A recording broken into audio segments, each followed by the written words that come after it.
Qala al-muallif rahimahullahu ta'ala wa nafa'ana Allahu bihi wa bi barakati ulumihi fid dharain amin. Yang lalu kita sudah bahas tentang waktu-waktu yang diharamkan untuk salat padanya. Waktu yang diharamkan salat padanya itu ada 5 waktu. Waktu yang diharamkan salat padanya ada 5 waktu. 2 berkaitan dengan fiil, 3 berkaitan dengan waktu. Yang 3 berkaitan dengan waktu, yang pertama matahari terbit sampai naik segalah. Yang kedua ketika matahari tepat di tengah langit. Yang keempat ketika matahari menguning mau terbenam sampai sempurna terbenam. 2 berkaitan dengan fiil, dengan perbuatan adalah habis subuh sampai matahari terbit. Dan habis salat asar sampai matahari terbenam. Nah, ini adalah 5 waktu yang diharamkan salat. Dan sudah dijelaskan juga bahwasannya salat yang diharamkan di situ, pertama salat yang tidak bersebab dan tidak berwaktu. Itulah salat sunnah mutlak dan sama hukumnya dengan salat sunnah mutlak, salat sunnah tasbih. Salat sunnah tasbih sama hukumnya dengan salat sunnah mutlak. Nah, kemudian salat sunnah yang sebabnya belakangan. Salat sunnah yang sebabnya mutaakhir. Salatnya dulu baru sebabnya, seperti salat sunnah safar. Salat dulu baru safar. Seperti salat sunnah ihram. Salat dulu baru ihram. Nah, ini tidak boleh juga di 5 waktu yang tadi. Nah, lanjutannya, la malahu sababun mutaqaddimun. Tidak, nah, sesuatu yang baginya itu sebab yang terdahulu. Tapi tidak haram salat di 5 waktu tersebut, kalau salatnya itu adalah salat sunnah yang sebabnya terdahulu. Sebabnya dulu terjadi, baru salatnya. Nah, apa contohnya? Karak'atai wudu'in. Seperti 2 rakaat salat sunnah wudu'. Salat sunnah wudu, kalau ditanya apa sebab kita salat sunnah wudu, adalah wudu. Salat dulu baru wudu atau wudu dulu baru salat? Wudu dulu, berarti sebabnya dulu baru salat. Nah, ini boleh di 5 waktu yang tadi, nggak ada masalah. Nah, habis salat wudu, habis salat subuh misal, zikiran-zikiran batal. Nggak enak nih, nyebut nama Allah tapi kok batal kan gitu. Wudu lah dulu. Habis wudu, salat sunnah wudu dulu lah. Boleh nggak tuh? Padahal habis salat subuh nih. Boleh. Nah, kenapa? Karena dia adalah salat sunnah yang sebabnya belakangan. Yang sebabnya terdahulu, mohon maaf. Nah, itu boleh, nggak masalah. Kemudian apalagi? Wa tawafin, dan salat sunnah tawaf. Salat sunnah tawaf tuh gimana? Habis tawaf, kita salat sunnah. Nah, itu nanti kalau seandainya kita tawaf, ada tempatnya udah dikasih. Sama petugas-petugas itulah, dikasih pagar, kita sholat situ. Nah, itu kita tawaf dulu baru sholat. Ini sholat sunnah tawaf itu disunnahkan setentang dengan makam Ibrahim. Nah, itu biasanya udah dicari sama orang, penuh tuh biasanya di situ. Penuh susah. Nah, ini sholatnya setelah tawaf, berarti sebabnya dulu baru sholat. Nah, ini nggak ada masalah kalau dikerjakan di 5 waktu yang haram tadi. Terlebih lagi, ini terlebih lagi ya, dia itu dilaksanakannya di Mekah. Di Mekah, di tanah haram Mekah nggak ada berlaku nih. Waktu-waktu haram ini tidak berlaku di Mekah. Orang salat sunnah tawaf biasanya kan di tanah haram, kan itu. Di tanah haram Mekah, ya itu memang nggak berlaku waktu-waktu haram ini. Wa tahiyatin, dan salat sunnah tahiyatul masjid. Salat sunnah tahiyatul masjid. Masuk dulu baru salat. Nah, ini misal habis salat asar keluar. Begitu sampai di kereta, iya mana kunci? Tak ada. Oh, ketinggalan dalam, masuk lagi dia. Habis asar nih. Masuk, sunnah nggak dia salat tahiyatul masjid itu? Sunnah, karena baru masuk lagi. Boleh, tapi habis salat asar boleh. Kenapa? Karena dia sebabnya terdahulu. Boleh. Nah, salat tahiyatul masjid. Salat tahiyatul masjid ini artinya salat penghormatan untuk masjid. Salat penghormatan untuk masjid. Nah, masjid ini memang tempat terhormat.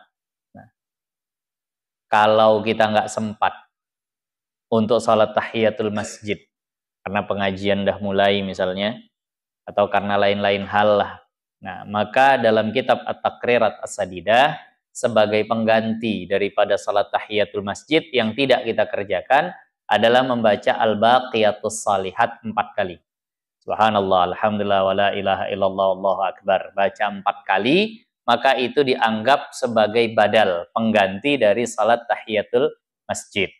Kadang-kadang kan begitu, masuk ke masjid, mau salat tahiyatul masjid, pengajian dah mulai. Afdolnya memang udah langsung duduk. Tapi kalau kita yang berilmu tahu, gimana gantiin tahiyatul masjid yang terlewat ini, adalah dengan membaca al-baqiyatus salihat. Subhanallah, walhamdulillah, wala ilaha illallah, wallahu akbar 4 kali. Itu pengganti dari tahiyatul masjid. Wa kusufin, dan salat gerhana. Nggak ada masalah di 5 waktu yang diharamkan tadi. Wa salati janazatin, dan salat jenazah. Apa sebab salat jenazah? Bukan meninggal kata lama. Tuhru janazatin. Sudah sucinya si jenazah. Baru masuk tuh waktunya.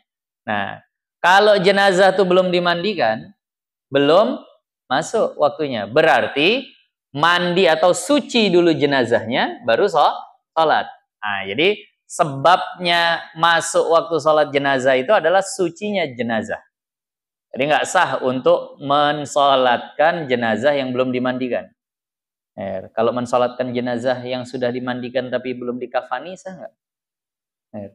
Belum dikafani dari solatkan, sah. Tapi sangat-sangat makruh karena menghinakan jenazahnya. Itu tadi. Ya, pejam mata memang, tapi ya makruh. Secara sahnya sah, karena syaratnya asal udah suci, bukan sudah dikafani. Nah, jadi salat jenazah ini termasuk yang boleh dikerjakan di 5 waktu yang tadi. Walau ala ghaibin, walaupun salatnya salat ghaib. Nah, bagi orang yang berada di luar daerah, di sini ulama khilaf, beda pendapat. Ada yang mengatakan harus 2 marhalah baru boleh salat ghaib. Ada yang mengatakan asal sudah jauh saja, sudah ada kesulitan dia untuk datang ke tempat itu, maka dia sudah boleh salat jenazah ghaib. Salat ghaib untuk jenazah tadi itu. Nah, itu juga salat gaib dipastiin jenazahnya udah dimandiin. Kalau dia salat gaib di saat jenazahnya belum dimandiin, nggak sah juga. Jadi maka kalau ada kabar, kadang kita merantau, nah, nih Wak meninggal nih, salatin di sana, langsung habis denger itu salat gaib. Ya ditanya, sana udah dimandiin belum? Kalau belum dimandiin nggak sah juga tuh. Jadi harus ditanya, salat gaib itu jenazahnya harus sudah dimandikan juga. Nah, karena itu baru masuk waktunya. Nah, tadi. Kemudian apalagi wa i'adati ma'a jama'atin walau imaman. Dan salat i'adah. Apa itu salat i'adah? Salat mengulang. Dia udah salat asar sendirian. Habis itu datang jamaah. Ulang lagi lah. Loh, ini udah habis salat asar nih. Boleh dia salat di waktu yang haram begini? Boleh. Nah, boleh nih. Kenapa? Karena sebabnya adalah jamaah. Ini berbarengan atau duluan. Ada yang mengatakan duluan, ada yang mengatakan sebabnya berbarengan. Nah, jadi boleh. Walau imaman, walaupun imam. Ini mau makmum, mau imam, boleh dia mengulang lagi salatnya tadi itu. Salat i'adah ya. Ini bagus diamalin. Tapi dia ada beberapa syarat. Di antara syaratnya ada banyak, tapi di sini kita bahas sebagian aja. Cuma boleh sekali aja. Artinya ngulangnya sekali, nggak boleh sampai 2 kali. Ini udah salat asar. Nah, berjamaah. Ada jamaah lagi, pengen pahala salat lagi lah. Habis salam tuh ada jamaah lagi, itu udah nggak boleh. Cuma boleh sekali aja mengulang. 2 kali udah nggak boleh. Nah, tadi. Kemudian salat i'adah ini juga berlaku bagi salat sunnah yang dianjurin berjamaah. Kemarin dapat pertanyaan dari ustadz lah. Dapat jadwal khatib Idul Fitri 2 tempatnya. Imam di sini sama imam di sana. Boleh nggak habis sholat berjamaah itu kita ulang lagi Idul Fitri di tempat lain? Nah, saya dapat pertanyaan gitu sampai buka kitab. Di kitab kita ini nanti ada juga. Bahwa ternyata semua salat yang disyariatkan berjamaah, Idul Fitri kan dianjurkan berjamaah, disyariatkan. Maka boleh dilakukan i'adah. Salat i'adah. Tapi kok yang macam tak bisa digantikan ke orang itu. Mesti dia pula 2-2. Nah, nah. Ma'a jama'atin ulama. Jadi boleh i'adah di waktu yang haram boleh. Nah, jamak qasar, kalau jamak qasar diulang lagi. Boleh, dalam status seperti itu boleh. Nah, mau jamak qasar mau dia sempurnakan boleh. Tapi ada pembahasan yang agak panjang di kitab Bajuri nanti tentang masalah boleh dikosor atau tidak. Nah, itu tadi, masalah kosornya. Nah, nanti insya Allah. Saya pun di situ masih belum ini juga, karena ada beberapa yang mengatakan kalau yang diulang itu nggak boleh kosor. Belum dapat qaul yang pasnya untuk disampaikan. Kalau dia udah kosor, ngulang kosor lagi. Gitu. Tapi yang terbaca sepertinya boleh. Nah, wallahu alam, nanti kita cari lagi. Kemudian wakafa itati fardin, dan begitu juga yang terlewat daripada salat fardu. Daripada salat fardu terlewat. Terus ngerjainnya mau mengqadanya di waktu yang haram, di 5 waktu yang haram tadi, boleh. Nggak ada masalah. Au naflin, ataupun salat sunnah. Nah, dia mau qadha di waktu yang haram. Salat sunnah yang berwaktu ya. Salat sunnah yang berwaktu itu boleh diqadha. Tapi salat sunnah yang bersebab itu tidak bisa diqadha. Salat sunnah yang bersebab kan ada yang berwaktu, ada yang bersebab. Kalau yang berwaktu terlewat boleh diqadha. Salat duha. Yang tadi pagi nggak salat duha, silahkan salat duha sekarang boleh qadhaan. Cuma kalau nggak jelas-jelas hukumnya, tengok orang heran. Salat apa kok? Salat duha. Aliran baru kan. Salat duha jam 9:30 malam. Ini udah malam, kok salat duha. Nah, qadha bilang. Nah, tambah bingung lagi. Jadi semua salat yang berwaktu boleh diqadha. Di waktu yang haram boleh. Nah, lam yuqsad ta'khiruha lil waqtil makruh. Dengan catatan nih, tidaklah disengaja menundanya untuk di waktu yang makruh. Makruh di sini haram ya. Di waktu yang haram. Jadi gini, aku nanti ajalah salat duha pas habis asar. Kenapa? Biar bisa sholat duha di waktu yang haram. Memang itu niatnya. Kalau itu kan cari perkara tuh, itu nggak boleh kalau begitu. Nah, memang sengaja-sengajanya. Nah, kok nggak sholat ba'diyah zuhur? Nanti aja. Habis asar, mau qadha. Biar apa? Biar bisa sholat di waktu yang haram. Nah, itu yang seperti itu nggak boleh. Nah, ini istilahnya mu'anid, nantang syariat istilahnya nanti. Itu mohon maaf. Dibahas ulama tentang kafirnya bahkan.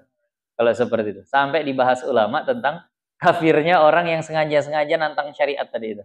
Nah, tapi tak usah dibahas lah. Ini bikin was-was lagi.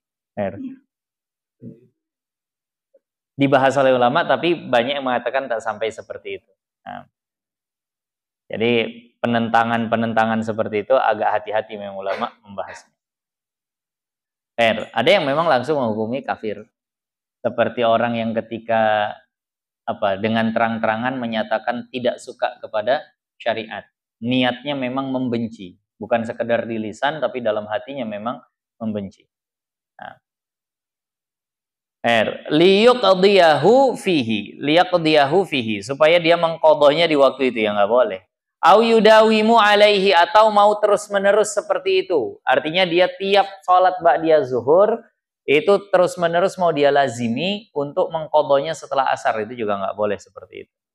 Nah, ini hukum berikutnya, falau taharra, kalau dia sengaja mencari, di situ diartiin apa bahasanya? Taharra, menunda? Bukan, pada waktu makruh. Sholat ghairu, oh ya. Nah, kalau biasanya diterjemahi taharra itu sengaja-sengaja nyari gitu. Nah, sengaja-sengaja untuk mencari. Nah, falau taharra, kalau dia memang sengaja-sengaja melakukan tadi itu, iqa'a, untuk apa? Menjatuhkan salati, akan salat ghaira sahibil waqti, atau salati ghairi sahibil waqti, salat yang bukan pemilik waktu. Fil waktil makruh, di waktu yang diharamkan tadi. Ini memang sengaja-sengaja. Ini bukan tentang qadha. Nah, nanti habis asar, aku mau masuk masjid. Ini sengaja-sengaja nyari nih. Mau ngapain kau? Aku mau sholat tahiyatul masjid di waktu yang haram. Nah, nanti habis subuh, nah, aku mau wudhu. Mau ngapain? Biar bisa sholat sunnah wudhu di waktu yang haram. Nah, itu maksudnya taharro tadi itu. Kalau orang mencari dengan sengaja.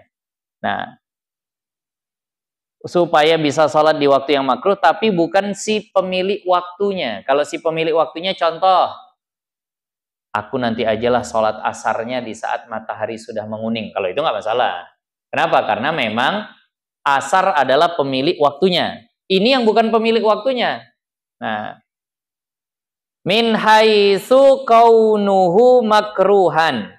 Nah, fatahrumu mutlaqan. Dengan sekira-kira dia itu diharamkan, maka itu haram secara mutlak.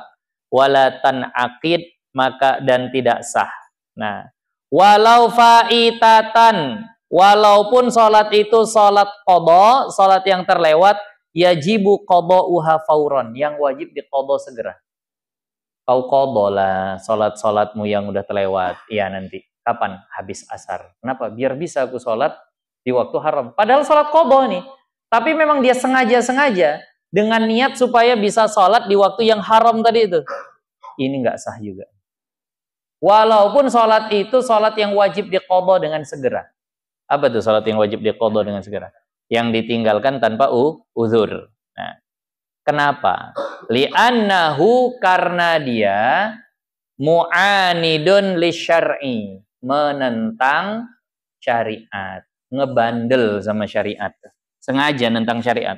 Walaupun sholatnya qadha yang wajib segera, kalau itu niatnya nggak sah. Bisa dipahami maksudnya? Beda kalau dia teringatnya gini, habis asar teringat, astagfirullah, belum sholat subuh aku tadi pagi. Atau dia teringat, astagfirullah, tadi sholat zuhur siang itu, tak ada lah itu wudhuku udah batal. Kan wajib diulang. Udahlah dia ulang di situ habis asar. Boleh nggak nih kalau gini? Boleh, bukan tahari tadi, bukan sengaja-sengaja nyari perkara tadi itu. Tapi kalau dia bilang, kok qadha lah nanti aja di waktu haram. Ingin pula aku sholat di waktu haram. Ini kan cari masalah nih, Win. Nah, waktu haram. Iya, tulisan makruh di situ artinya kan yang lalu udah kita bahas makruh tahrim. Makruhnya itu makruh tahrim.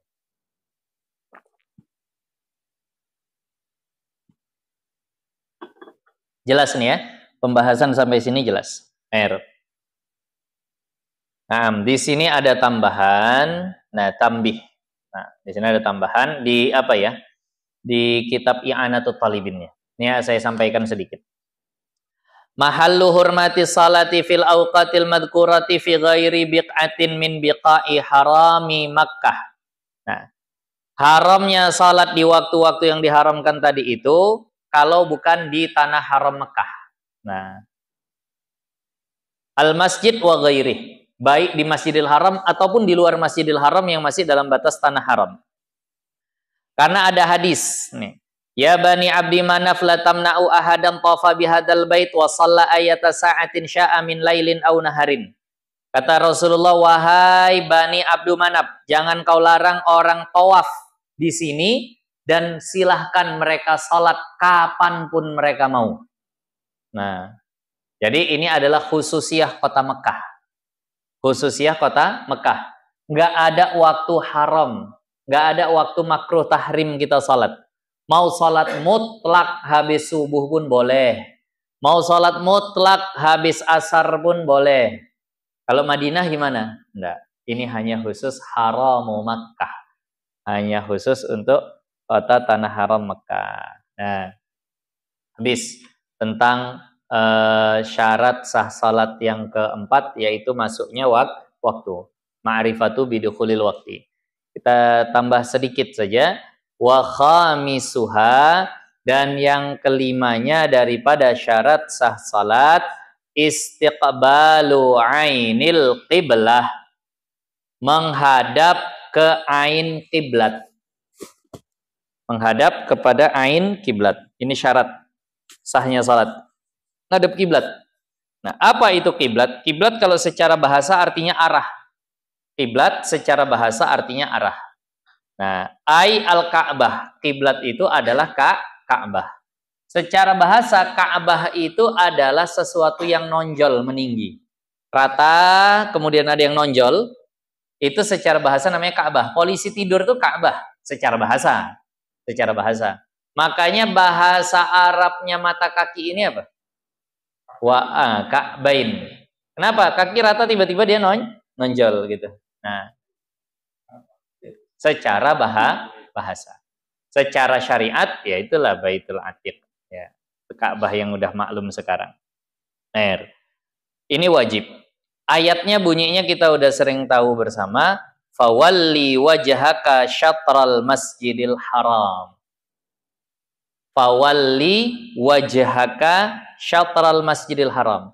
Maka arahkanlah wajahmu ke arah Masjidil Haram. Ada dibilang dalam salat? Kan nggak ada. Ayatnya kan begitu. Nah, qad nara taqalluba wajhika fis sama falanuwalliyannaka qiblatan tardaha fawalli wajhaka syatral Masjidil Haram. Di situ nggak ada dibilang dan arahkanlah wajahmu di dalam salat ke arah Masjidil Haram. Cuma ulama memang begini. Ketika ada perintah itu kan menunjukkan wajib, tapi nggak diterangin kapan, dan itu sulit untuk dilakukan terus-terusan, maka dikhususkan dalam sholat. Contoh nih, maka arahkanlah wajahmu ke arah Masjidil Haram, mutlak tuh ayat. Bisa nggak kira-kira kita terus-terusan ngarahin wajah kita ke Masjidil Haram? Nggak bisa. Maka diambil kalau yang seperti itu di dalam sholat. Innallaha wa malaikatahu yusalluna 'alan nabi. Ya ayyuhalladzina amanu sallu alaihi wa sallimu taslima. Wahai orang-orang yang beriman, bersalawatlah kepada Nabi. Ada dibilang kapan? Enggak ada. Bisa enggak kita terus-terusan salawat kepada Nabi? Enggak bisa. Maka dikhususkan berarti wajibnya di dalam salat. Warka'u ma'ar raqi'in. Rukuklah kamu bersama orang-orang yang rukuk. Rukuk terus bisa. Maka diwajibkan di dalam salat. Jadi maka kalau ada perintah yang mutlak itu biasanya diarahinnya ke dalam salat. Nah, walaupun nggak selalu, tapi kebanyakan seperti itu. Nah, maka itu dalil untuk menghadap kiblat tadi itu. Nah, jadi kiblat itu adalah Ka'bah.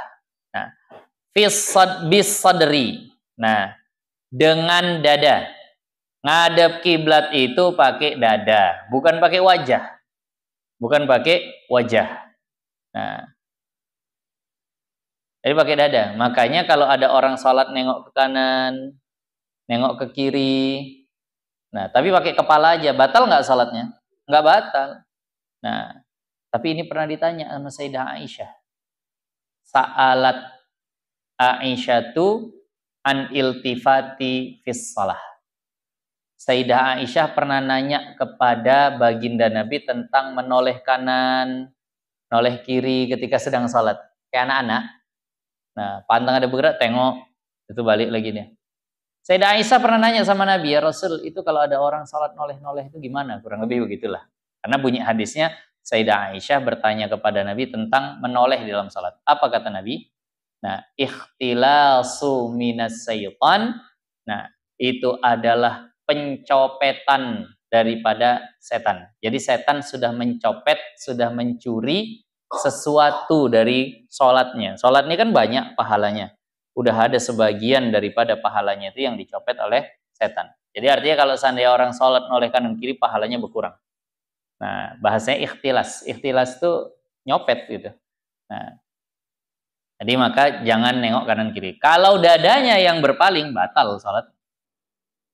Nah, kalau nengok ke atas, itu juga tidak batal, tapi dilarang juga. Jadi kata baginda Nabi, jangan ngelihat ke atas ketika salat, apa kau mau matamu disambar sehingga tak bisa melihat lagi. Nah, itu tadi. Jadi ancamannya kalau nengok ke atas malah disambar. Nah, fala yakfi istiqbalu jihatiha, maka tidak memadai menghadap arahnya. Jadi yang wajib ngadep kiblat itu adalah ke ainnya, ke benda Ka'bahnya. Saya akan jelaskan apa maksud arah kiblat. Gimana itu maksud arah kiblat? Ini misal, Ini meja ini adalah kiblat. Nih peta nih, ini adalah Ka'bah. Maka orang yang bisa ngelihat Ka'bah itu wajib sholatnya menghadap ke ain Ka'bah. Maksudnya kalau dia jalan dia nabrak Ka'bah itu. Kalau dia jalan tubuhnya, dadanya sepenuhnya itu nabrak Ka'bah itu. Wajib begitu. Itu namanya ain kiblat. Tidak memadai jihatul kiblah. Tidak memadai arah kiblat. Arah kiblat itu gimana? Ini Ka'bah. Ada orang berbaris di sini. Sampai sini masih ain kiblat dah ini. Tapi ada manjang barisannya. Tanpa dilengkungkan. Paham maksudnya? Dia memanjang begini. Berarti yang sini, ini ngadepnya namanya ke arah kiblat, bukan ke ain kiblat. Maka ini tidak memadai bagi orang yang ngelihat Ka'bah. Masjid Akasyah dengan Ka'bah, kalau bentangannya itu lebaran Masjid Akasyah. Kalau ini kayaknya masih kurang lebih sama lah ini. Jadi kalau ini ngarah ke sana masih kena semua karena lebarnya kayak sama. Tapi kalau Masjid Akasyah itu panjang. Kalau saya tengok masih lebaran Masjid Akasyah lagi. Itu kita lengkungin nggak tuh? Kan nggak. Berarti yang ujung-ujung, kalau memang yang tengah sini tepat kena ain Ka'bah, yang ujung-ujung itu arah Ka'bah, bukan jihad Ka'bah. Tapi itu memadai bagi yang tidak melihat Ka'bah. Paham maksudnya? Bahkan nanti kalau kita ke Bajuri, walaupun sampai 1 kilometer tuh ke sana, kanan kiri. Itu pasti yang ujungnya nggak kena. Kita lurus aja, nggak kita lengkungin kan gitu. Nah, bisa dipahami maksudnya ya.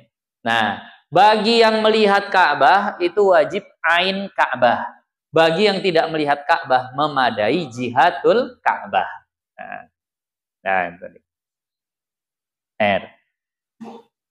Sulit kalau kita harus semuanya ain Ka'bah ya. Kita aja ini belum tentu. Ini mereng sikit nih, Masya Allah. Jauh betul nih. Nah, walaupun pakai handphone yang katanya udah ada kompas kiblatnya, itu semuanya adalah zon. Bukan yakin. Nah, kadang beda merek handphone, beda arahnya. Handphone Cina ke Cina nih. Handphone ini ke lain lagi. Jadi maka yaitu semuanya zon. Nah itu semuanya zon. Nah, jadi asal sudah diukur dengan orang yang tahu cara mengukur udah. Nah dulu Ustadz Hafiz tuh tak suka dia kalau ada masjid diukur 2 kali, 3 kali. Karena bisa diukur 10 kali, bisa 10 kali bergeser itu katanya. Dengan alat yang berbeda segala macam. Asal yang kedua sifatnya masih zon juga, jangan dibatalkan zon yang pertama. Kecuali yang kedua yakin katanya. Kalau yang kedua yakin, iya kita ikut. Gitu. Atau yang pertama itu memang ngukurnya nggak pakai ilmu, nah, itu baru. Bukan ijtihad dibatalkan dengan ijtihad kan itu. Yang nggak boleh itu ijtihad dibatalkan dengan ijtihad. La yunqadul ijtihad bil ijtihad. Tidak dibatalkan ijtihad dengan ijtihad. Artinya ijtihad itu pakai ilmu. Kalau yang pertama sudah pakai ilmu, yang kedua pakai ilmu, tapi sifatnya masih sama-sama zon, jangan dibatalin yang pertama. Kecuali dulu waktu nentuin kiblat tuh muter botol. Mana sana kiblat. Ah itu enggak pakai ilmu tuh. Datang yang pakai ilmu, ini wajib diluruskan yang sini. Nah begitu. Ada dulu Ustadz Hafiz marah dia kalau ada masjid diukur 2 kali. Nah, dia tanya, itu alatnya yang sekarang ini yakin atau zon juga? Zon juga, mana ada yang yakin kalau nggak ngelihat langsung Ka'bahnya. Nah, jadi udah cukup lah. Nah, ini kalau kata Ustadz Fauzan juga meredakan perselisihan di masyarakat. Setiap ada pengukuran berselisih masyarakat. Nah, itu begitu. Nah, kecuali memang orangnya bilang, dulunya salah-salah nih Ustaz. Nah, saya ada murid, ya santri juga diminta untuk jadi imam di satu masjid. Ya dia pokoknya mihrab ke situ lah dia. Tiba-tiba ada uak-uak datang kemudian bilang, Ustaz, kalau Ustaz jadi imam agak merengkan. Nah, kata murid saya tadi, kenapa pula Wak? Dulu aku ikut bangun masjid ini. Ini patok kiblatnya udah dibuat sama orang MUI, mereng ke sana. Tapi sama kepala proyeknya dia bilang, nanti tak lurus jalan, udah kemari aja. Gitulah katanya kejadiannya. Dibilang, betul loh begitu. Iya orang aku ikut kok. Tahu aku patoknya di mana, cuma nggak lurus jalan, paham maksudnya ya. Nah, jadi agak nggak pas gitu bangunan. Jadi katanya, Udahlah luruskan aja lah kemari. Dia yang bilang gitu, MUI-nya udah bilang mereng. Nah, ya udah dengar kayak gitu, kalau nggak tahu nggak ada masalah. Ini udah dengar dari yang ikut bangun persaksian. Nah, udah habis itu murid saya agak mereng di situ. Dia pun udah agak bingung tuh. Dia udah sempat bilang, udah tak usah aku lagi imamnya. Dia mau nyampein bingung segala macam. Akhirnya dia, kenapa Ustaz? Nggak mau. Dibuka lah, mau orang ditanya terus. Nah, akhirnya bilang, itu ada waktu nyampein begini-begini. Wah, jadi meriah masalahnya. Habis itu. Meriah, ya orang kayak gitu mau gimana dia? Jadi saya bilang, selamatin sholatmu, udah tinggalin aja tuh masjid. Udah Bi, udah mau pergi. Cuma nggak dikasih orang tuh. Nah, terakhir udah, mundur aja udah. Jadi sholat di tempat lain aja. Masjid itu mana terserah mereka lah. Nah, jadi makanya ini yang begini, kalau awal bangun masjid harus memang betul-betul orang yang berilmu dan orang yang menganggap sholat itu penting. Ini namanya pula apa pula ngikuti jalan bukan ngikuti kiblat. Nah, yang seperti ini yang sulit nanti. Nah, fala yakfi khilafan li Abi Hanifah, berbeda dengan pendapat Imam Abu Hanifah rahimahullahu taala yang mengatakan walaupun nampak Ka'bah boleh jihadul Ka'bah aja. Arah Ka'bahnya aja pun boleh. Ini akan datang illa fi haqqil ajiz.